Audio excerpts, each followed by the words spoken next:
আমি আপনাদেরকে একটা কথাই বলবো, বক্তব্য লম্বা করছিলাম, অনেক সময় মুরব্বীরা অনেক সময় অনেকক্ষণ বসে আছেন, 3টার সময় মিটিং এর কথা ছিল, আমাদের এই জানাজার জন্য আর বিভিন্ন কারণে লেট হয়ে গেছে। আজকে যারা এখানে নেতৃত্ব দেওয়ার জন্য এসেছো, হয়তো ফেস্ট থাকবে সভাপতির জন্য একটা, সাধারণ সম্পাদকের জন্য একটা এবং সাংগঠনিক সম্পাদকের জন্য একটা থাকবে, কিন্তু প্রতিদ্বন্দ্বিতা অনেকেই করতে পারো। তোমাদেরকে আজকে বাস্তব প্রমাণ দিচ্ছি আমি। আমরা প্রতিদ্বন্দ্বিতা করেছি, এই উমরপুর ইউনিয়ন থেকে আমরা উঠে গিয়ে আসতে অনেকেই আমরা থানাতে রাজনীতি করতেছি, জেলাতে রাজনীতি করতেছি। তার মানে এই নয় যে আজকে আমি যদি ছাত্রদলের সভাপতি হতে না পারি, আমি রাজনীতি এখান থেকে শেষ, আমার তা না। তুমি ইউনিয়নের সভাপতি হতে পারোনি, তুমি উপজেলায় সভাপতি হওয়ার চেষ্টা করবে। যদি তোমার দক্ষতা থাকে, তোমার যদি পরিশ্রম থাকে, তোমার যদি মেধা থাকে, তোমাকে অবশ্যই তোমার মেধা দক্ষতা তোমাকে উপরে সিঁড়িতে নিয়ে যাবে। সেটা তুমি কাউকে বলতে হবে না। আমার সহযোদ্ধা বন্ধু ফজল আহমদ জনি কিছুদিন আগে আমরা যার তীব্র প্রতিদ্বন্দ্বিতা করেছি, একে অপরের বিরুদ্ধে অনেক কথা বলেছি, কিন্তু আজ আমরা হাতে হাত মিলিয়ে কাঁধে কাঁধ মিলিয়ে রাজনীতি করতেছি, যুবদলের রাজনীতি করতেছি। কেন করতেছি? এই শহীদ দিয়ার দলটাকে এগিয়ে নেওয়ার জন্য, তাসলিমা আনুশরীর ওনার রাজনীতির হাতটাকে শক্তিশালী করার জন্য, মিনাসারিকে আমরা ফিরে পাওয়ার জন্য। আমাদের কোন ব্যক্তিগত কোনো স্বার্থ নেই। আমি এই পর্যন্ত 9টা মামলা নিয়ে 11টা মামলা নিয়ে গোয়াসে রেখে আছেন মামলা তালিকায়, উসমানীনগরের মধ্যে দ্বিতীয় নম্বর তালিকায় আমি আছি।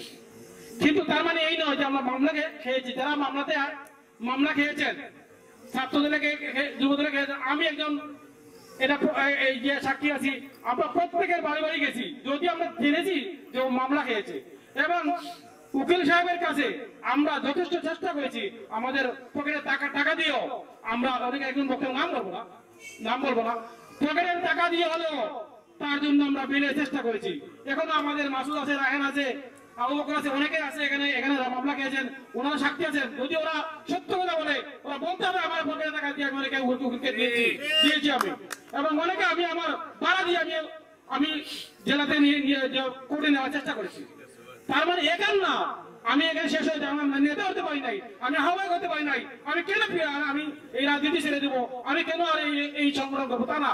তুমি নেতা হতে পারো নাই, নেতা তৈরি করতে পেরেছো, এটাই তোমাকে মনে রাখতে হবে। আমি নেতা তৈরি করতে পেরেছি।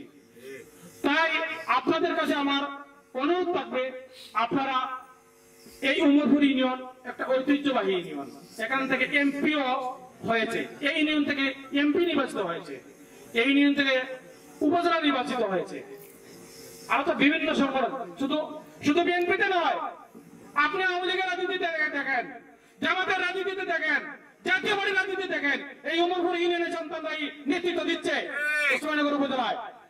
তাই শুধু আমাদের দিকটা দেখলে হবে না, সব দিকটাই দেখতে হবে। রাজনীতি যে দল করতে পারে সমস্যা নাই, কিন্তু তাকে আপনি দেখবেন সেই রাজনীতিরা জনকল্যাণের রাজনীতি না ব্যক্তি কল্যাণের রাজনীতি। যদি জনকল্যাণের রাজনীতি হয়, সে যে কোনো দল হোক, তাকে তুমি পিছন থেকে হলেও তাকে সাপোর্ট করবে। তার দলকে তুমি সাপোর্ট নাই করতে পারো, তাকে সেও সমর্থন করবে এবং তাকে বলবে, বাবা তুমি দেখো, তুমি রাজনীতি করতেছো, আমাদের দলে এসো, তোমার মতো ছিল আমাদের দলের প্রয়োজন।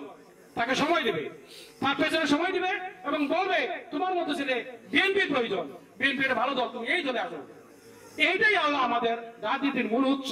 এটা যদি করতে পারো, তুমি ব্যক্তিগতভাবে তুমি অবশ্যই তুমি ব্যক্তিগতভাবে হবে এবং রাজনৈতিকভাবেও তোমার কার্যশক্ত হবে।